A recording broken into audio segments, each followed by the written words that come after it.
हरे कृष्ण। या देवी सर्वभूतेषु विष्णुमायेति संस्थिता नमस्तस्यै नमस्तस्यै नमस्तस्यै नमो नमः। যে দেবী ভগবান শ্রী বিষ্ণুর মায়া শক্তি,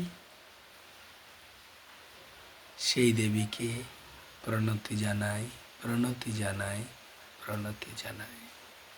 হরে কৃষ্ণ। সামনে দিব্য আনন্দের কিছু মুহূর্ত আসছে। দেবী দুর্গার আগমন ঘটবে এই ধরাধামে। দুর্গা পূজা।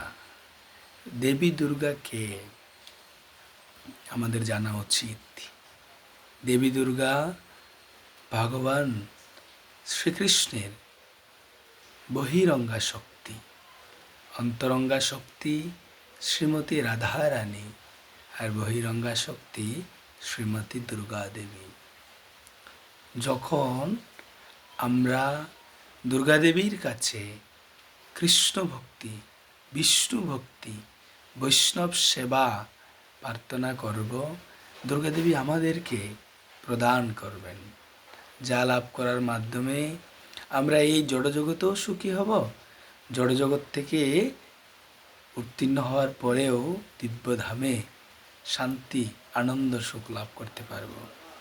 কিন্তু দুঃখের বিষয়, আমরা যখন পুজোয় মায়ের সামনে যাই, আমরা তখন মায়ের কাছে জড়জাগতিক বাসনা করি। আমাকে ধন দাও, আমাকে জন দাও, সুন্দরী স্ত্রী দাও, ঐশ্বর্য প্রদান করো। এই জড়জগতের সুখ বিলাস কামনা করি। হ্যাঁ, সেটাও আমরা প্রাপ্ত হই। মা তো না, তিনি দিতে বাধ্য সন্তানকে, কিন্তু সেটা প্রাপ্ত হওয়ার ফলশ্রুতিতে আমরা দুঃখ লাভ করি। তাই আমাদের সকলের উচিত দুর্গা মাতার কাছে গিয়ে কৃষ্ণ ভক্তি প্রদান করার জন্য প্রার্থনা করা। হে মা, আমাকে বিষ্ণু ভক্তি প্রদান করো, কৃষ্ণ সেবা প্রদান করো, যার মাধ্যমে আমি যেন এই দুঃখময় সংসার থেকে উত্তীর্ণ হয়ে ভগবানের চিন্ময় ধামে ফিরে যেতে পারি। মা দুর্গা দেবী চায় আমরা যেন সকলেই ভগবানের কাছে ফিরে যাই। তাই আমাদের প্রার্থনার উপরেই নির্ভর করবে আমরা কি চাই দুর্গা মায়ের কাছে। হরে কৃষ্ণ। জয় দুর্গা মাতা কি, পরম বৈষ্ণবী মা দুর্গা দেবী কি জয়।